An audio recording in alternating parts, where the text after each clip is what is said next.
Hello, and welcome to this presentation, Measuring Power Quality with MXO Series Oscilloscopes. In this presentation, we'll explain how Rohde and Schwarz MXO Series Oscilloscopes can be used with differential and current probes to make a wide variety of basic power quality measurements. Power quality measurements on MXO Series Oscilloscopes include power factor and related quantities, such as active, reactive, and apparent power. If you're unfamiliar with power factor, or if you'd like a brief review, you might want to watch the presentation Understanding Power Factor before beginning this presentation. Power is a product of voltage and current. Basic power quality measurements, therefore, include the frequency of the voltage, as well as the RMS, peak, and crest factor of both the voltage and the current waveforms.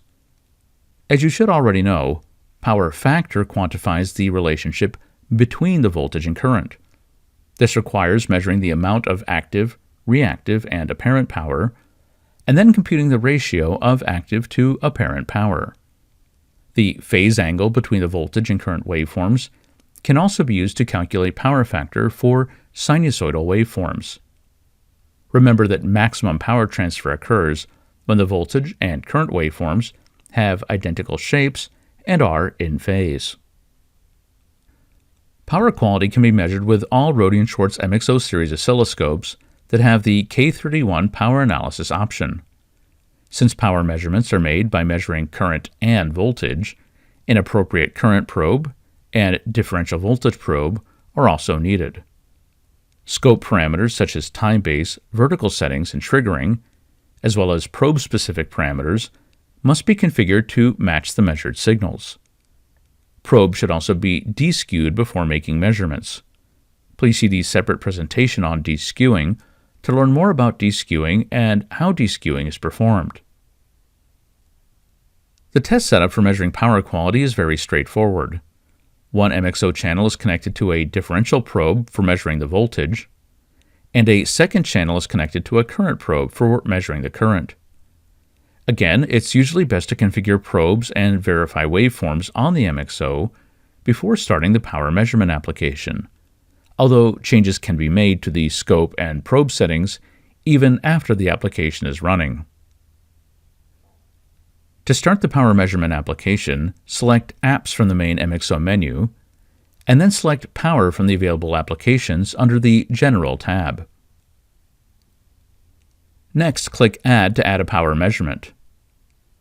Then check Quality, and click Add to add this to the active measurements. Once it's been added, click on this measurement in order to configure the measurement parameters. Note that it's possible to add multiple power measurements or even multiple instances of the same measurement. The final steps are specifying which channel is being used for voltage and which one is being used for current, specifying the fundamental frequency, or leaving it on auto, and then enabling statistics if desired. The reset button can be used at any time during measurements to reset the statistics counters. The MXO provides both graphical and numeric results for power quality measurements. On the left, the measured voltage and current waveforms and the calculated power waveform are shown. On the right are the numeric results we mentioned earlier in this presentation, such as RMS and max values, crest factor, and power factor related quantities. Note that power factor is a unitless quantity, so the m next to power factor means thousandths.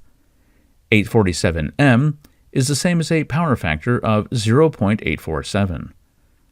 For all measured or computed quantities, statistical values of min, max, mean, RMS, standard deviation, etc. are all provided in addition to the current value. Let's look at a few examples of power quality measurement results. In this example, both the voltage and current waveforms are sinusoidal and in phase. The measured phase shift between them is less than 1 degree, and an ideal power factor of 1 or unity has been achieved. Both waveforms also have a crest factor of only 1.41. In the next example, there's a phase shift of approximately 32 degrees between the voltage and current waveforms.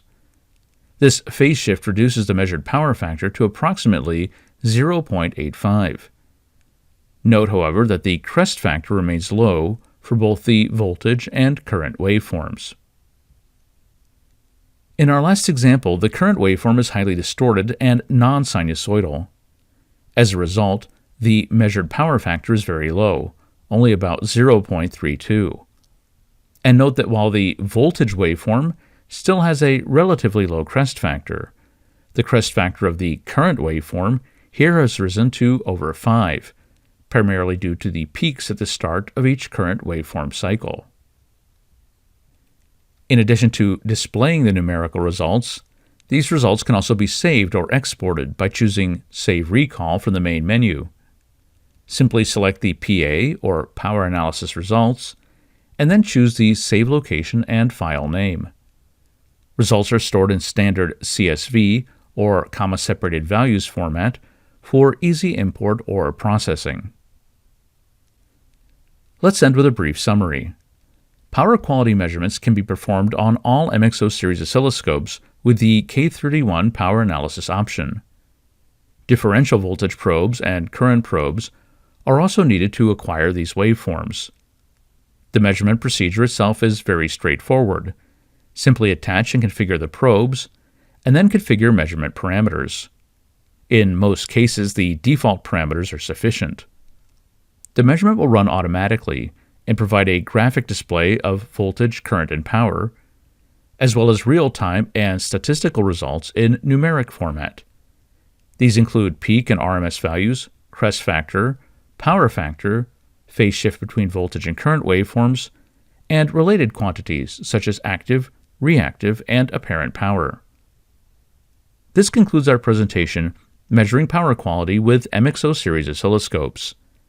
If you'd like to learn more about other power measurements or how they're made using Rohde and Schwarz MXO series oscilloscopes, please see the links in the video description. Thanks for watching.